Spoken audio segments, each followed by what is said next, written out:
अस्सलाम वालेकुम व्यूअर्स। आज ये मैं बना रही हूँ अफ़गानी नमकीन गोश्त। इसको पहले मैंने ये गोश्त था, इसको मैंने नमक डाल के, सिर्फ नमक डाला है और लहसुन के चंद जॉइंट डाले थे 8-10, और इसको मैंने गला लिया। गलाने के बाद ये मैंने इसके ऊपर टमाटर रख दिए हैं और हरी मिर्चें रख दी।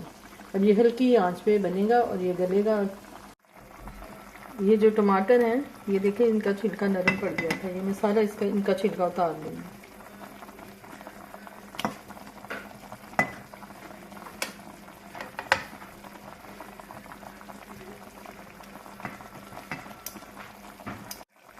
मैंने टमाटरों के ऊपर से छिलका उतार दिया।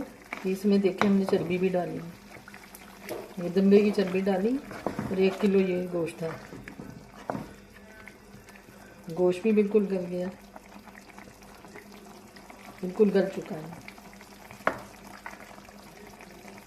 इसमें कुछ भी नहीं डालना, नमक और हरी मिर्च और टमाटर और लहसुन। बस इसका पानी खत्म होगा, इसको भून लेंगे। वीवर्स, ये देखें, हमारा बहुत ही मज़ेदार अफ़गानी नमकीन गोश्त तैयार है। इसमें ये फैट ऑयल नहीं डालना पड़ता, ना घी डालना पड़ता, ये फैट से ही ऑयल निकलता है। ये हमारा बिल्कुल तैयार है।